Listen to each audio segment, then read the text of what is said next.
G'day guys, this is Shadow again. Welcome to day 7 of the Curse City series, or shall we say day 2 of being blocked by Amius. Now that I remember his name is Amius, not Anus, we can go ahead a little bit easier. Okay, so my plan for pretty much from now on is to clear off as many of the bosses as I possibly can actually access and then actually kill. Um, and then once I've done that, in between, I shall keep going back to the main boss and seeing if I can improve, well, kill him, hopefully. So, moving forwards, I've checked out P21 and I've checked out the other one, and I cannot beat them. So, what I'll do first of all today is I'll just go through the ones that I have looked at and think I've got a good chance of clearing. Now, I'm lucky enough to have picked up 2 Soulless, so I have a lot of crowd control here with the provoking. So most of these sort of waves, as long as I can get in there, I can prevent nasty things happening like unkillable going up and just general damage to myself. If I keep the waves completely controlled the whole time, that makes life so much easier. Now, Solus is supposed to be able to do some pretty amazing nukes as well. Not mine. All my nuke gear is used by more traditional nuke characters, so Solus is mostly just crowd control for me. I use him in Hydra because of the 2 different skills that can apply a provoke, and also one of those provokes can strip buffs, so that's great if Mischief takes stuff I don't want Mischief to have. So here, just checking out this particular wave, they have Othello, who is a pretty high-end healer, so pretty much just targeting her first to get her off, and she seems to be quite tanky.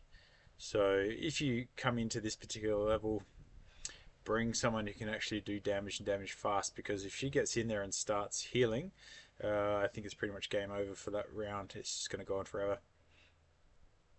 But aside from that, the other people I'm concerned about are Mr. Stun, Mr. Blue Hair himself. Or is that? Actually, no, that's probably not. That. Bear with me, that's probably the Sylvan Watcher guy. But yes, moving through. Keeping them pretty much controlled. I'm also lucky enough to have had Valkyrie pretty much from way early on with my account. So that gives you a bit of counter-attacking. Now, this wave has my pet hate, the spiky guy on the left.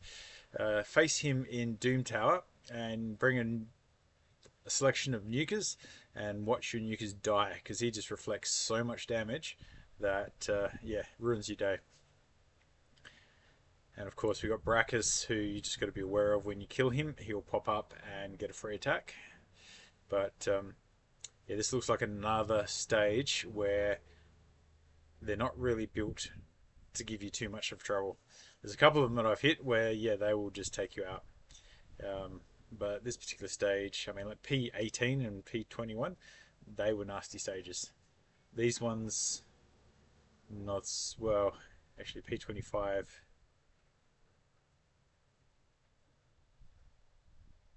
I may be able to do this one. This one has a requirement that you need 10 stars for blessing, and I don't really have much in this particular one for blessing, so the only thing I could do is bring in a painkiller, because I was lucky enough to get a 5-star drop, I think it was, of a blessing for her.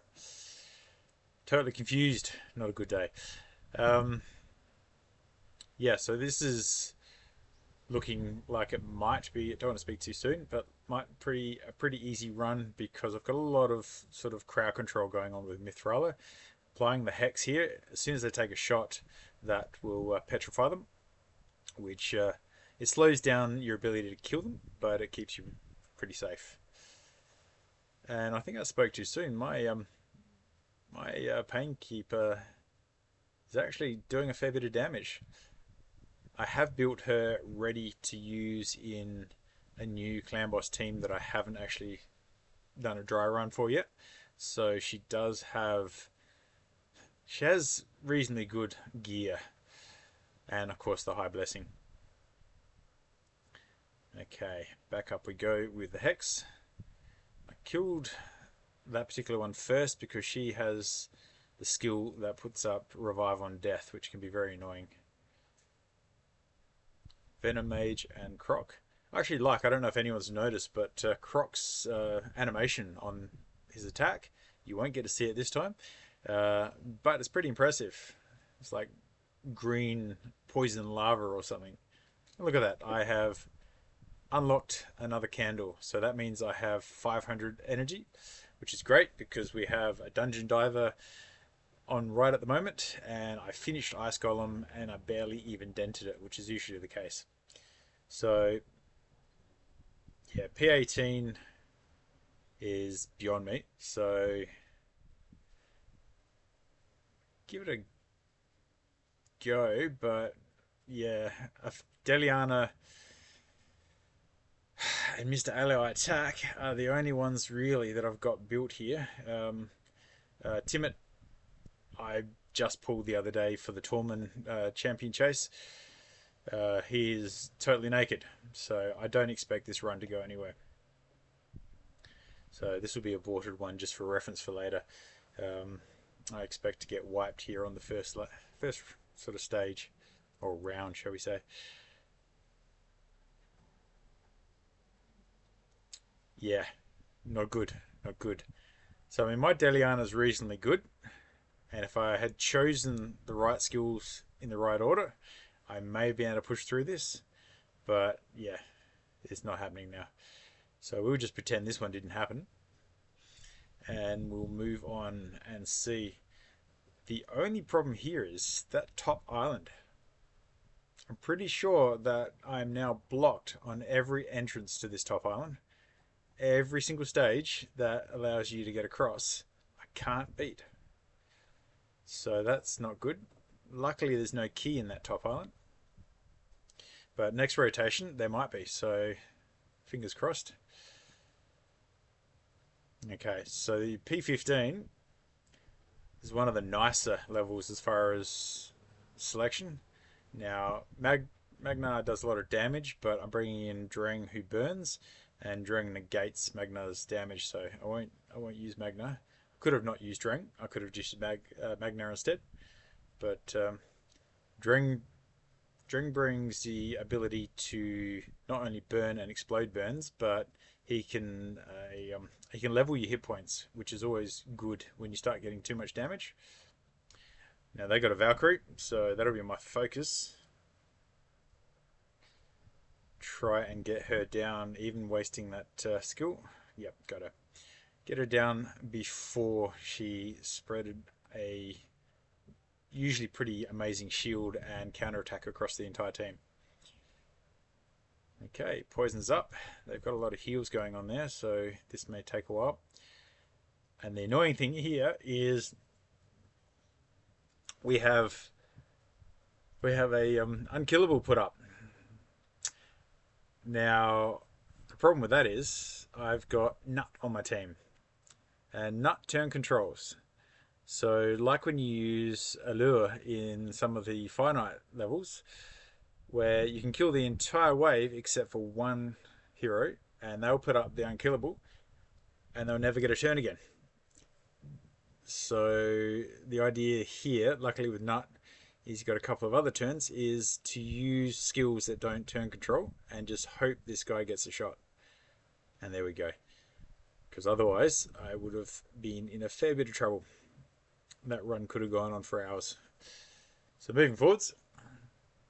Okay, my pet hate in Arena is that Salad with his fears. But luckily I am faster. So yeah, pretty easy wave. This guy here is a little bit annoying because he puts up a shield and self-heals when you do damage. So he just slows you down. 53 turns. Yeah, could probably do that much better if I got Island before he put up the unkillable. Right, okay, so another double boss. Whilst I can't kill Anus in the middle, I will try and clear off some of these double bosses just to see what we can do. Now again, the choices here are quite good. It's Nether Spider though, so the only thing you can do with Nether Spider is put up a block heal, which I don't have with these selections, or you just wipe out the babies. Otherwise they will heal the mother over and over. In this situation, I'm just hoping that these bosses are a bit soft and it's not a problem. Yeah, there we go. So I didn't see any self-healing going on. I had stripped the counter-attack, so maybe that helps. So, effectively, with the babies gone, Mummy Spider is not so much of an issue, so I focus on the dragon. Get him out of the way, being as he's the tainted dragon and he can do a bit of damage. But despite taking a bit of poison damage here, I was never really in any danger. Normally what I do for the Tainted Dragon is I bring my Yumiko in, put up the Hex, and that reflects all the poisons back at the dragon, and he pretty much kills himself. And then take in Nut for good measure. So what do we got? We've got Supersonic with double speed. That's a good start. Supersonic, again speed. But it's boots, flat stat. Merciless with no critical anything and a double flat stat, again straight for the bin. We have Supersonic with no speed, and we have another Supersonic, no speed,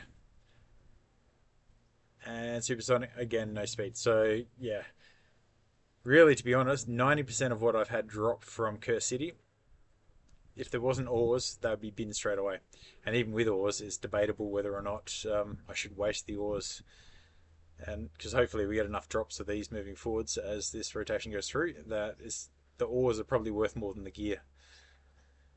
Okay, so yeah, I can't beat P18, I can't beat P21,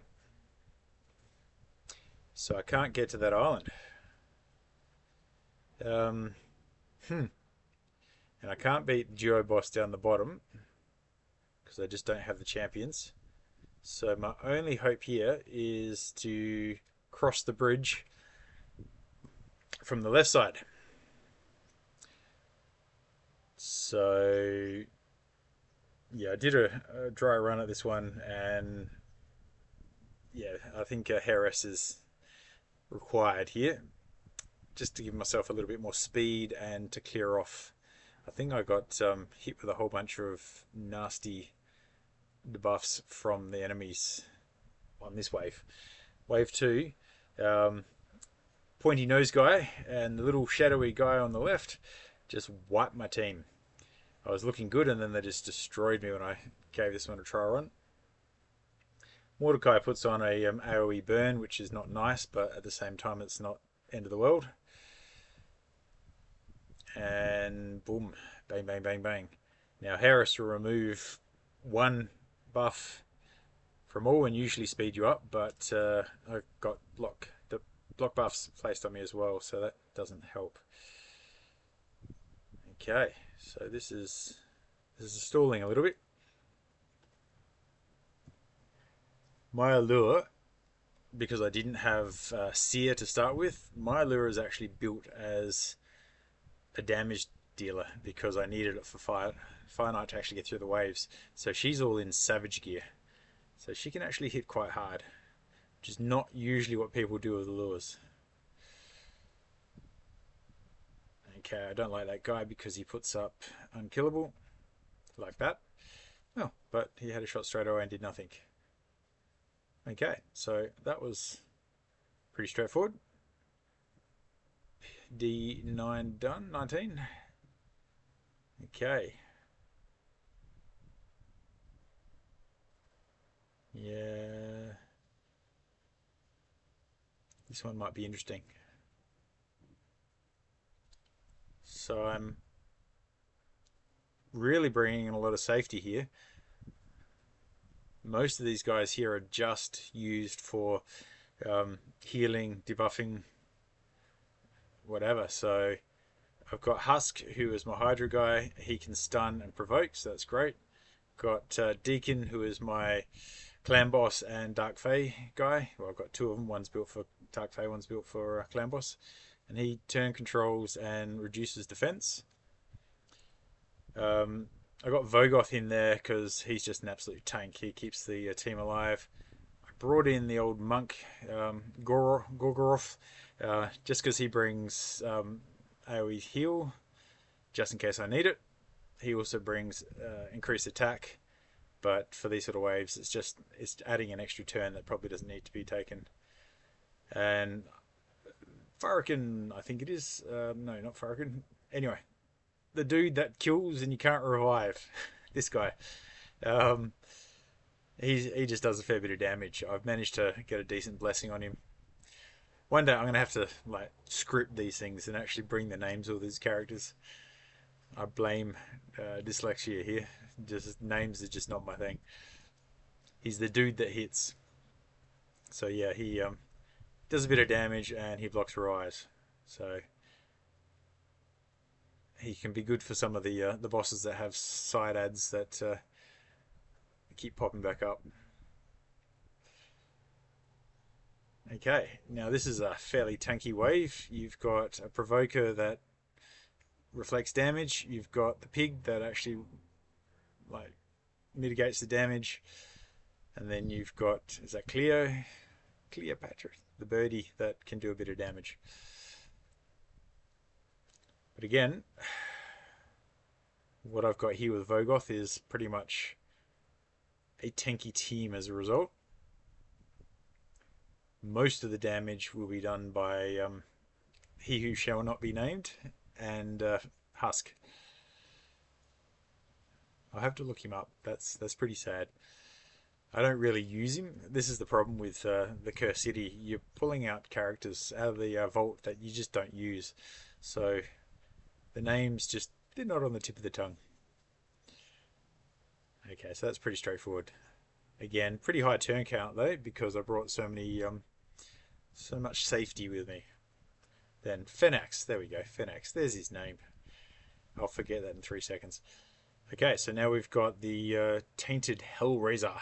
We've got the Tainted Dragon again. And look at that, I can bring my Yumiko in, so this should be a cakewalk. Hopefully no egg on my face there. Again, I went with a bit of safety, so I could probably do this in a lot less turn counts than what I do, because I brought in a number of just safe characters, like Duchess. She's probably not needed in this. I only really need her for a revive and a bit of damage mitigation. Because as you saw, Yumiko puts up the Hex, and then the dragon just poisons itself. And then the rest of the guys, they just give me a little bit of damage. So we've got Ninja, who's doing a fair bit of the work here. And we've got Jintoro, just because he was one of the options. And he's helped finish it off. Okay, Supersonic with speed and critical damage. There's potential, 5 stars. Speed, Merciless Boots, critical rate. That's decent. Merciless, critical rate, speed. Yep. And again, we have Supersonic with speed. So that was pretty good. All speed. Again, only 5 stars. It's kind of a little bit sad that this is the hard mode and we're dropping 5 stars, because most accounts that can get this far don't really like 5 stars. Now, he's my most wanted, ShamWow. I need ShamWow for Hydra. Don't have him. Haven't even got close to getting him. And he can be bloody annoying. If you take a debuffer onto a arena team and the other team has got a ShamWow, you can just sit there. He doesn't do an awful lot of damage in each hit, but he can just sit there and just have 1,000 free turns because you put up a whole bunch of debuffs on the other team. I don't like facing him, but I do want him. Okay.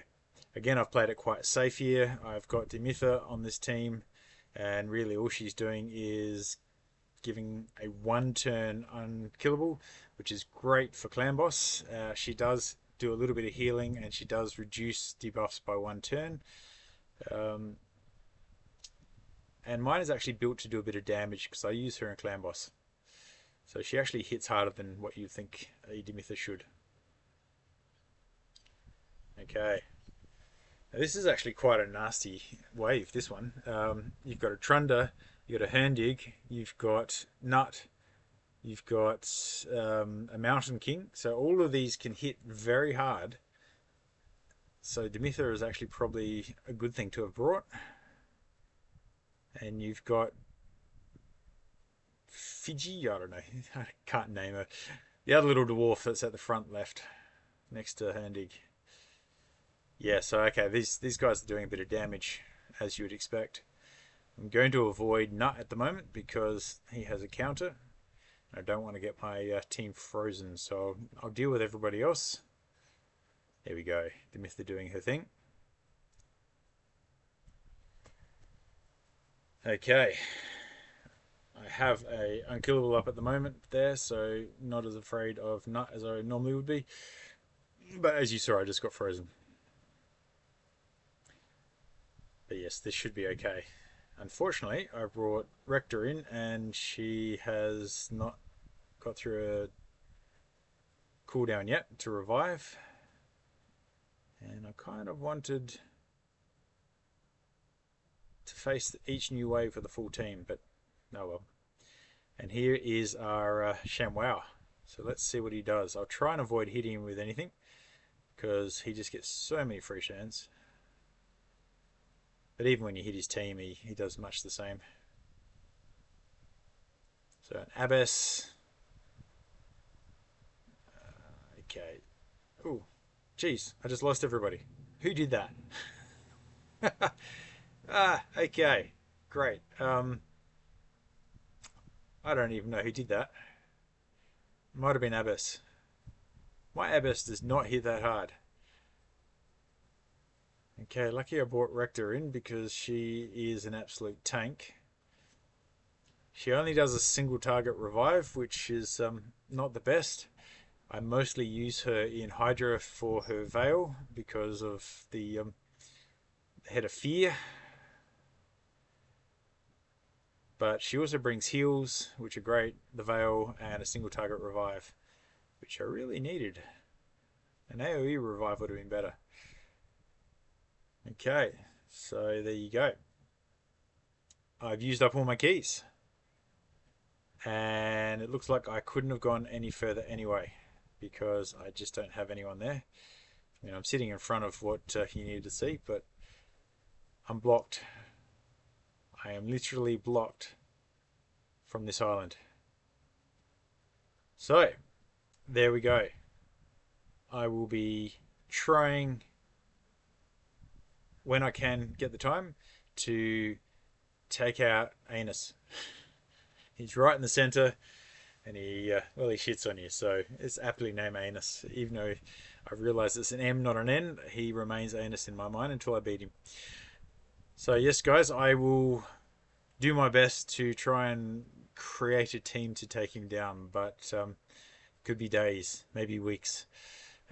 In the meantime, I will clear off as much of this cursed city as I can, and if I have to, I will start doing normal as well. I don't think there is much in regards to rewards in the normal area. It's seems to be pretty unrewarding, shall we say.